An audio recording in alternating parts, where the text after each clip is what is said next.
This is the Qtv Nightly News, which is also on Q Radio 103.3 FM, and I am Jul Denjai. Thank you for joining us. Here are the headlines. The case of Usainu Bojang, who was previously tried and acquitted, then rearrested in connection with the fatal shooting of 2 PIU officers and the injury of another, took a dramatic turn today. Protesters calling for the pair's release gathered in response, but were met with a heavy police presence leading to several injuries.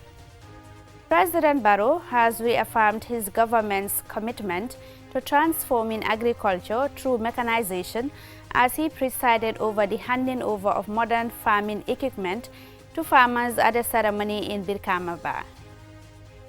At a press conference today, the Gambia Autism Support and Advocacy Network renewed calls for greater awareness, inclusion and support for people living with autism.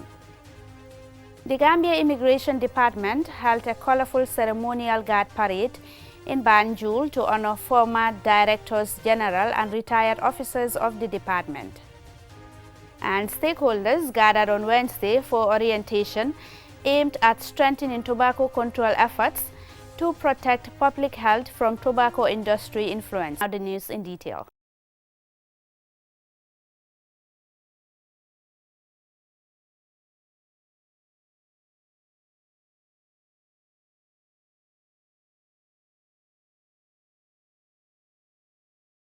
Thank you very much for staying with us. If you're just tuning in, this is the Qtv Nightly News. Now, the case of Usainu Bojang, the man tried and acquitted, then rearrested in connection with the shooting to death of former or 2 PIU officers and the wounding of another, took another dramatic twist today, the day after he and his sister were rearrested. Even as protesters demanded the pair's release, they were met by a strong police presence, which resulted in several injuries. This happened almost at the same time as the pair were being released from custody. Let's have more details in this report by Jacqueline Cooley.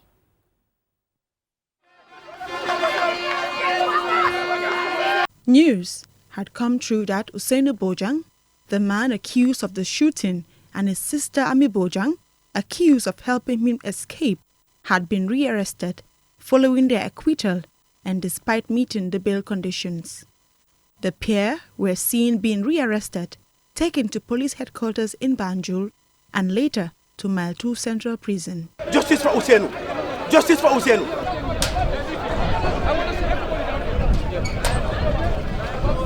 Their arrest and detention provoked several responses, including from the activist group Gambians Against Looted Assets, who called for a protest on Wednesday. On Wednesday, the Attorney General's office issued a press release setting out why the state had decided to appeal the verdict, stating in essence that it disagreed with how Justice Jete had assessed the state's evidence in arriving at a verdict. The press release also appealed to the public to allow the appeals process to proceed. On Wednesday, protesters gathered in Brufut near what is said to be the Bojang's family residence, many of them holding written placards and banners demanding the release of the siblings.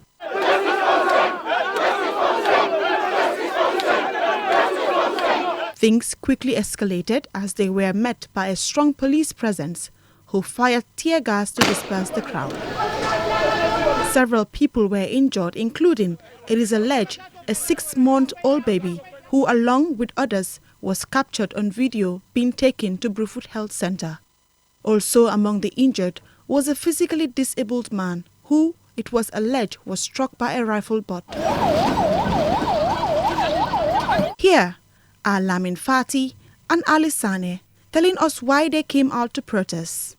This is not only about Usainu and his sister, Ami. It is about every Gambian that we have in this country. What happened to Usainu yesterday and his sister could happen to me, could happen to any one of us tomorrow. This is why we are out here to show our anger to the government of Adama Barrow. I'm protesting for the freedom of Usainu and his sister. Let them free them. They are innocent. As the protest was going on, news came through that the pair had been granted bail and released from custody. Hello viewers, the Gambia Police Force wishes to inform the general public that Usainu and his sister have been released from police custody. Following yet another dramatic day in this case, only two things are certain. The two people accused are free on bail, and the killer or killer responsible for killing the two police officers and seriously wounding another are yet to be convicted. Reporting for QTV News, I am Jacqueline Collie. President Adama Barrow has reaffirmed his government's commitment to transforming agriculture through mechanization as he presided over the handing over of modern farming equipment to farmers at a ceremony in Birkamaba on Tuesday. The initiative is part of the Gambia Inclusive and Resilient Agricultural Value Chain Development Project funded by the World Bank Group. Aliou Cisse is traveling with the president and he now reports. In a move aimed at boosting agricultural productivity and ensuring food self-sufficiency, President Barrow handed over a range of modern farming equipment to beneficiaries under the Giraffe project. The consignment, described by officials as the largest ever delivered in the country, falls under Component 2 of the project and complements the ongoing feeder roads development projects which the President has been inspecting in this mini-tour. A significant percentage of the country's working population is engaged in agriculture, and until now, much of it has been labor-intensive, contributing to the struggle towards attaining food self-sufficiency. The equipment, which includes mini combine harvesters, power tillers, lice tracers, maize sellers, and milling machines, is expected to ease the burden on farmers and improve efficiency across the agricultural value chain. President Barrow described the intervention as a significant step towards transforming agriculture from subsistence farming to a modern and commercially viable sector. At the core of our development agenda is the transformation of agriculture from subsistence-based production to a modern, resilient, and commercially viable sector capable of feeding our nation and driving economic growth. These interventions are aligned with our broader national strategy to build a resilient agricultural sector capable of withstanding external shocks and ensuring sustainable food production. Community leaders, including Governor Usman Ba, Honorable J.B. Mbalo, Alhaji Cisse, President of Farmers Union, and Aitor Hatta Cisse, all welcome the initiative. Dr. Demba Sabali, the Minister of Agriculture, Livestock and Food Security, revealed that over 400 pieces of equipment have been procured under the project at a cost of about $3 million, with more expected in the coming months. A couple of months ago, we distributed the combine harvesters. These ones are mini combine. There are 20 of them. But those we distributed a few months ago were like 14 combine harvesters. We now understand that one of the beneficiaries has generated $800,000 from just one combine harvester. He further explained that beneficiaries were identified through a grassroots-driven process involving extension workers across the country. These farmers will be supervised, they will be coached, they will be trained on how to run this equipment, and there will be a dedicated maintenance team that will support them in maintaining this equipment. Here are Mahmoud Alu-Jan, coordinator of the Central Project Coordinating Unit and Giraffe Project Coordinator, and Dr. Caroline Makamto Sobgoy, Senior Scaling Expert and Giraffe Focal Point at the West and Central African Council for Agriculture Research and Development, CORAF. His Excellency the President has charged our Honorable Minister to lead the nation towards feeding itself. By all measures, we are making progress in that direction. All this is to ensure that the Gambian can farm with dignity, with opportunity, and also with hope. At the event, the President also donated 2 ambulances to Njobian and Jamagen Health Post and provided milling machines to women in Sarem Valley and Jamali Babu. President Barrow continued his tour on Wednesday with foundation stone laying ceremonies for additional feeder roads projects in the Lower River and West Coast regions. Reporting for QTV News, I am Aliou Cisse. The Gambia Immigration Department held a colorful ceremonial guard parade at its former headquarters in Banjul to honor former directors general and retired officers for their selfless service and dedication while in office. Usman Jatta reports. 14 former directors general and 22 retired officers were honored at the event. Officials say the ceremony is part of broader efforts to preserve institutional memory and inspire the next generation of officers. Olimatu Jame, the Assistant Director General of the Gambia Immigration Department, highlighted the importance of recognizing those who laid the foundations of the service.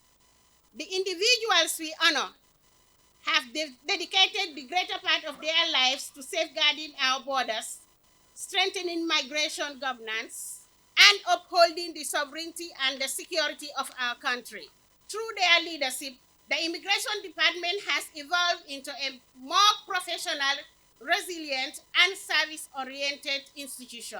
Speaking on behalf of the former Directors General, Nai Sise highlighted the sacrifices made in building and strengthening the institution. When we had the cabinet approval to create the Immigration Department, the first established personnel in there, it was about 122 personnel. That was the Director of Immigration at the time, Mr. Emil Gassama, his deputy, Mr. Ibu Jai. It was tough though. I was responsible for training, statistics, and investigation. In 1994, when I was appointed as a Director of Immigration, it was easy for me to make developments. Ahmed Fall, representing the retired officers, described the recognition as both humbling and inspiring. Coming to join our colleagues here, the retirees and the ex-directors, is a great honor to be the retired immigration officers to be awarded this certificate and a token of appreciation. Among the dignitaries was the Inspector General of Police, Sidi Mukhtar Toure, himself a former Director General of the Gambia Immigration Department. When I joined GID 1 July 1994, the then Director General was Mr. Ibrahim Chelmujai. Today, I see myself as a policeman, wearing police uniform, being received by gentlemen and women of Gambia Police Force with open arms. I cannot conclude without saying a very big thank you to the leadership of Gambia Police Force and also the men and women that I am working together with. Immigration Director General Ibrahim Mboub paid tribute to the honorees, recognizing their lasting contributions and enduring impact on the institution. It is important to honor those who came before us, many of whom served long before we joined or were even born. While much has changed over the years, their sacrifices laid the foundation. For those honored, their years of dedication embody patriotism, sacrifice, and integrity, shaping generations of officers who continue to uphold the nation's mandate of service. Osman Chata, QTV News. The report there will take us for a commercial break. When we return, we have more national news stories for you. Do stay tuned.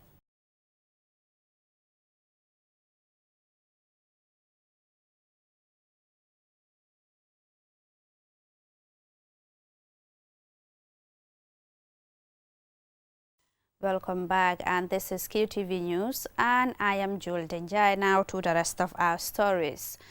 At a press conference today, the Gambia Autism Support and Advocacy Network has renewed calls for greater awareness, inclusion and support for individuals living with autism. Lolly M. Kamara has the details. During the briefing held ahead of World Autism Day on Thursday, 2nd April 2026, discussions highlighted the significance of World Autism Awareness Day and detailed a series of planned activities throughout April, including awareness campaigns and community outreach programs designed to promote understanding and support for individuals with autism. Despite its prevalence, autism remains widely misunderstood, particularly in many African communities, including the Gambia, where awareness is still limited. Awa Toure, a member of Gazan, said the event provided an opportunity for the organization to reflect on its work and assess the progress made so far. We gather under the theme, Autism and Humanity, Every Life Has a Value. This is more than a theme. It is a call to action, a call for us to examine how inclusive our society truly is and whether we are genuinely creating space for everyone to thrive. In some cases, misconceptions and cultural beliefs further contribute to stigma, leaving families isolated and without adequate support. Omisise, an advisor to Gazan and a parent of 2 children with autism, shared advice with fellow parents. I think we need to work on just creating, as they mentioned, just safe spaces. That's the key word. Safe space for that child to express themselves. Any child, whether it's a neurotypical or neurodivergent. Abdulmajid Jallo, National Coordinator of Gazan, elaborated on the organization's plans to provide support and resources for children with autism. Over the past year, we have moved beyond conversation into tangible impact. We are proud to highlight that our work has reached various corners of our communities. National mobilization last October, we saw hundreds of Gambians join our stride for the spectrum, which is work for the autism. This wasn't just an event, it was a visible declaration of our children should no longer be hidden. The organization urged government agencies, development partners, the private sector, and the general public to support individuals on the autism spectrum, emphasizing that with proper support systems, they can lead meaningful and productive lives. For QTV News, Loliam Kamara. Now, stakeholders gathered on Wednesday for orientation aimed at strengthening tobacco control efforts, highlighting renewed commitment and collaboration to public health from tobacco industry influence. Yafatugay tells us more. The meeting sought to deepen stakeholders' understanding of Article 5.3 of the World Health Organization Framework Convention on Tobacco Control, which requires countries to protect public health policies from the commercial and vested interest of the tobacco industry. It recognizes that the tobacco industry's objectives are fundamentally at odds with public health goals. The Gambia has already made notable progress in tobacco control through the implementation of the Tobacco Control Act, and occasionally officials can be seen out and about enforcing these regulations. However, health officials and advocates say more needs to be done to strengthen enforcement and ensure policies remain free from industry influence. Omar Conte is the program coordinator at RAI the Gambia. Under this project, we are working to strengthen the implementation of this particular article, that is 5.3, Framework Convention on Tobacco Control, which calls for the protection of public health policies from tobacco industry interference.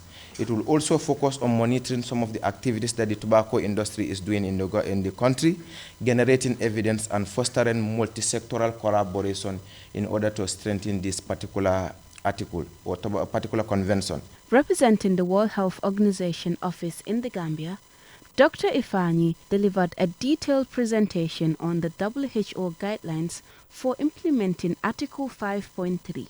He stressed the importance of equipping stakeholders with the knowledge required for effective implementation and shared examples of countries that have successfully applied the guidelines to protect their public health systems. Michael M. Mendy, Director of Health Promotion and Education at the Ministry of Health, reaffirmed the ministry's commitment to safeguarding the well-being of Gambians. Tobacco is one of the biggest problem in our health system, and it claims a lot of lives. And in this case, it requires concerted efforts wherever you are to know that you have a role. Gambia has tried a lot in controlling tobacco by coming up with an act and also establishing National Tobacco Control Committee, which is working with our partners.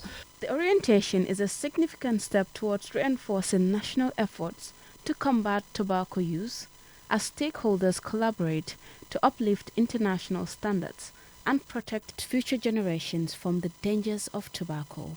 Reporting for QTV News, this is Yafatugay. The International Trade Center, in collaboration with the United Nations Gender Working Group and partners, honored International Women's Day Month 2026, launching her marketplace, pop-up and panel dialogues to drive women's economic and social empowerment. Mam Nabuka has the rest of the story. At the heart of the event is the promotion of women's economic independence through the Her Marketplace platform, which provides a dedicated space for women entrepreneurs to showcase their products and connect with a wider market.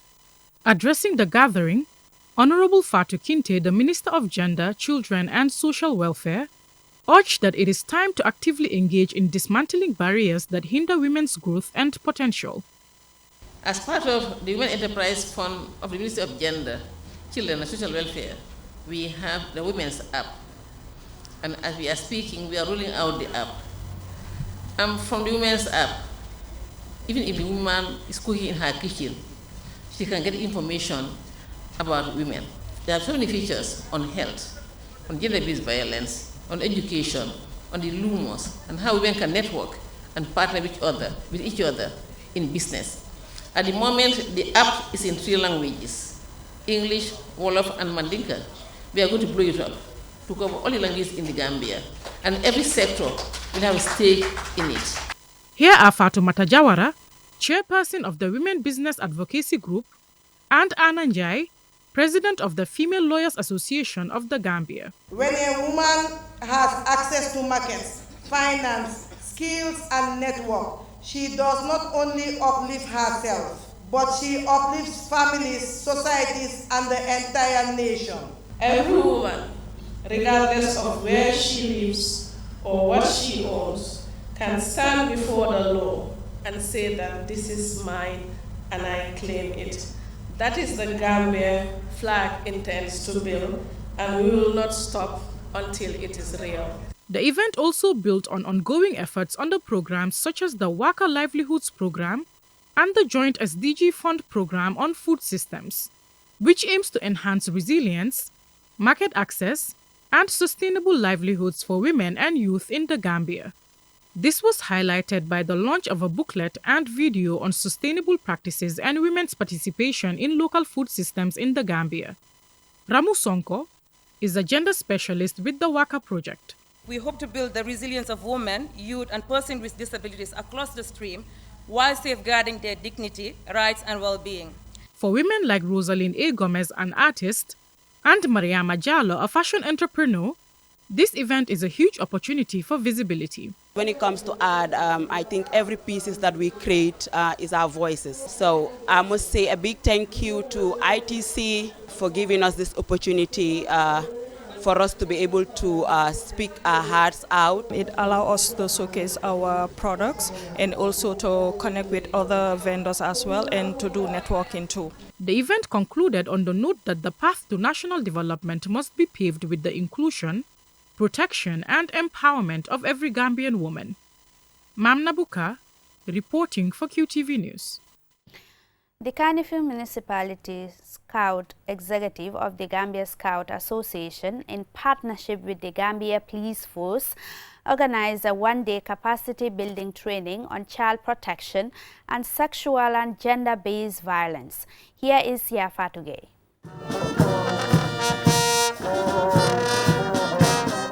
Scouting, a youth movement that promotes leadership, discipline and practical life skills through activities such as camping, teamwork and community service, is increasingly being used as a platform to address present social issues affecting young people.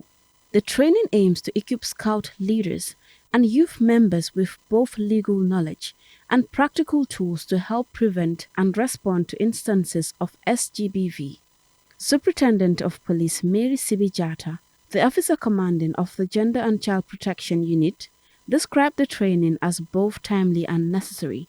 She calls for stronger community involvement and encouraged participants to promote a culture of reporting violence, noting that silence often allows abuse to continue unchecked. We need to have a strong partnership whereby anything that is happening within the society, you have to come out and report. Then the police will do their investigation. But if you don't come out, you want to keep everything, in that family setup, even though somebody's right is being violated seriously, as people will always say, these are family issues. These are family issues. Some of the issues cannot be settled within the family. Issues like rape, they have to be reported. Issues like serious human rights violations, domestic violation, wife battering, child battering, husband battering. We need to report them. Raymond Jabang, chairman of the Kanifing Municipality Scouts, emphasized the importance of the initiative, highlighting the urgent need to raise awareness and encourage open discussion on gender-based violence within communities, especially among young people. I believe, comrade, this training session will provide us with a valuable opportunity to learn, share experiences, nurture and strengthen our capacity to prevent and respond effectively to these challenges. Addressing the participants, Asiatu Drame, the Association's National Gender and Child's Rights Commissioner, says the training aligns with their broader mission to promote safety and dignity for all. The safety of our youth is non-negotiable. In Scouting, we promise to leave the world a little better than we found it.